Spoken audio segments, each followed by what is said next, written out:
The new movie Him, directed by Justin Tipping, is one of the few sports horror movies that we have in the genre. Is this one of the good ones? Like the video, subscribe, and rock with your boy Tech, and we'll find out. Alright, Spooky Gang. So this film follows young quarterback Cameron Cade, played by Tyriq Withers, and he's touted as the next big thing, and is brought in by legend Isaiah White, played by Marlon Wayans, for a mysterious training week at a desert compound. With this movie mixes sports drama with a little bit of supernatural and horror elements. There are a lot of themes that go into this movie regarding religious iconography and imagery, to ritualistic practices, to the body of an athlete being a commodity, to just so many other elements. As far as performances, Marlon Wayans was good. It was really nice seeing him in a role that actually showed a little bit of his range and what he can do. You know, because typically if you're watching a Marlon Wayans movie, it's gonna be some level of a comedy. That's pretty much what he's been in almost in his entire career, although we do recognize that he has had an impact on the horror genre as well with horror comedies such as Scary Movie. But yeah, his performance was really intense. He really seemed like he was locked into his character, so he was definitely one of the positives of the film. Visually, this movie is really bold, and a lot of the cool imagery that we do see is typically in some form of a hallucination.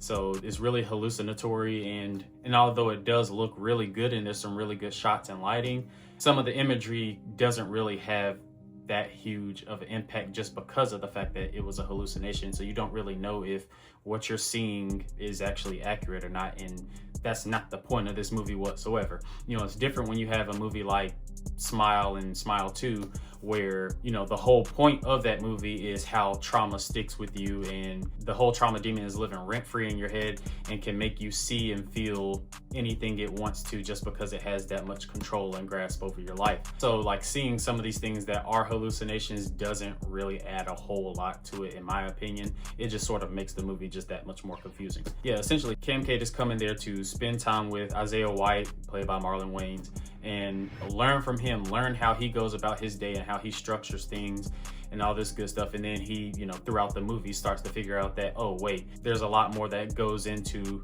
his quest to become the GOAT, the greatest of all time. We see that through ritualistic practices of like blood transfusions and taking different shots that look like there might be some level of a steroid, and some of the brutality that comes in some of the scenes for the way that they're practicing and showing the animalistic nature and that killer will to be great and be the greatest and get the most out of your body. Cam Cade clearly sees that. And one thing that I will say was a positive for the movie is, in this movie, what I was worried about is it was gonna be a lot of time spent showing Cade actually playing in games and throwing the football to receivers, running around, and them trying to actually simulate and make it look like, oh yeah, he's actually in the game.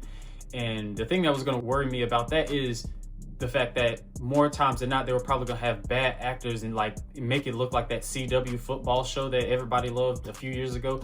Like, I forgot the name of it, but you get what I'm saying. Like, I didn't want it to become that where you have a bunch of actors who aren't athletes trying to do athletic things. So like them trying to run routes and all that. Like, I don't want to see that because it's not gonna look right.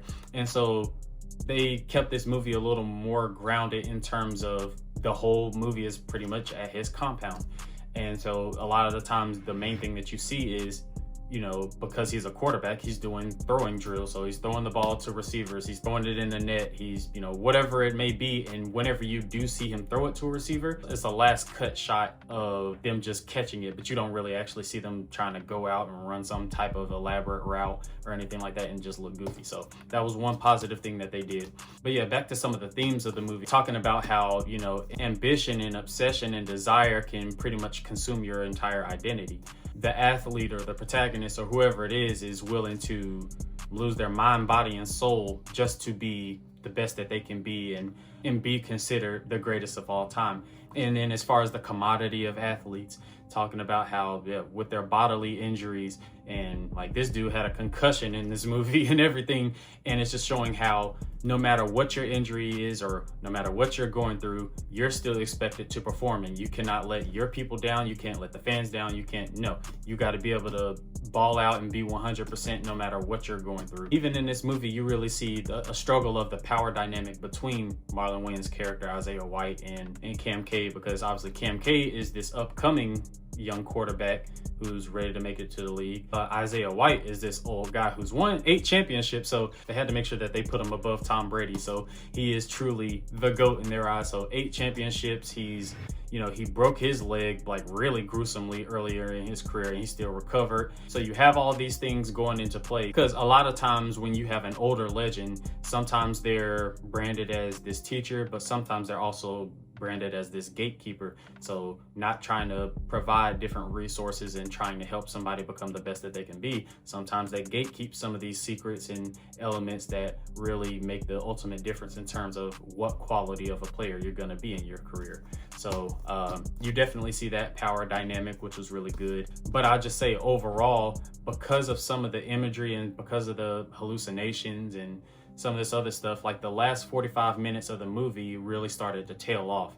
The first 45 was climbing pretty nice, and you know, everything was looking good. It was some really brutal scenes in terms of, like I said, just that killer will to be able to destroy your opponent no matter what, or you have to perfect your craft so much to stop somebody else from getting hurt, was really good and really nice to see. But then in the last 45 minutes of the movie, it was too much of the supernatural element, and then the ending of the movie with them, I don't know.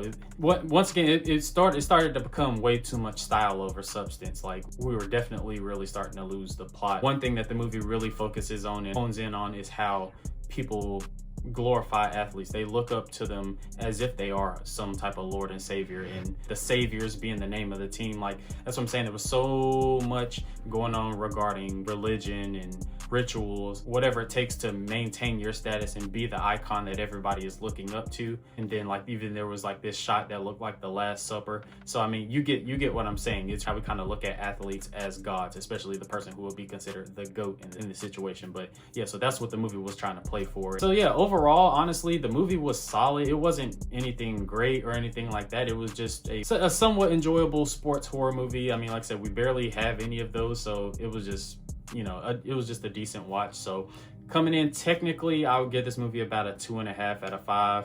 And then as far as my enjoyment, probably about the same, another 2.5. Pretty decent first half, and then it just tails off a little bit towards the end. It's not a bad movie by any stretch of the imagination. I've seen social media wise that some people really enjoy this movie and some people really think this movie is horrible. I don't think this movie is horrible. I just think it's just kind of mid at best. Yeah, that is all I have. This movie is coming in at a hot 5 out of 10. And Spooky Gang, y'all comment down below what you think of this movie, and did you really enjoy this? And do you think for a sports horror movie that this was a good take on what they were trying to accomplish?